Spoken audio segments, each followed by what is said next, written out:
Hey travelers, I have got some great travel news for you. Hawaii is reopening. I'm so excited. Hawaii has instituted some of the strictest protocols in the United States since the pandemic began. They pretty much shut their borders.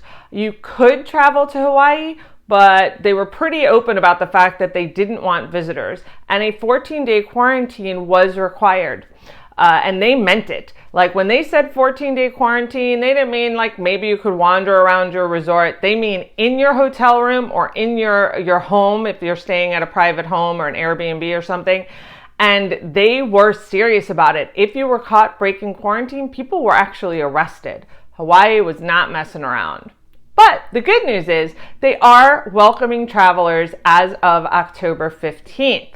However, it is important to note that if you want to avoid the quarantine requirement, you must present a negative COVID test that was taken within 72 hours of arrival. So you need to have a negative COVID test taken within 72 hours of arrival. If you do not have this, then you do have to quarantine for the 14 days.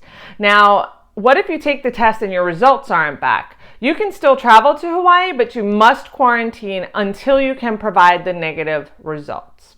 So I think it's great news. Hawaii is one of my favorite destinations, and I'm happy to see that they're welcoming visitors again. It's great for the visitors, and it's great for Hawaii since, of course, tourism is a huge part of their economy. I am going to go ahead and post a link to the blog post I have, which has a flow chart with all this information on it right here in the comments.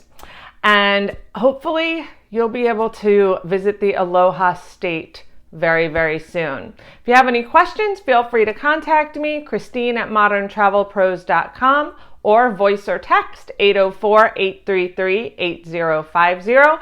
And don't forget to subscribe to this channel for all the most up-to-date travel news and tips and just some fun stuff sometimes. Thanks a lot. Happy traveling.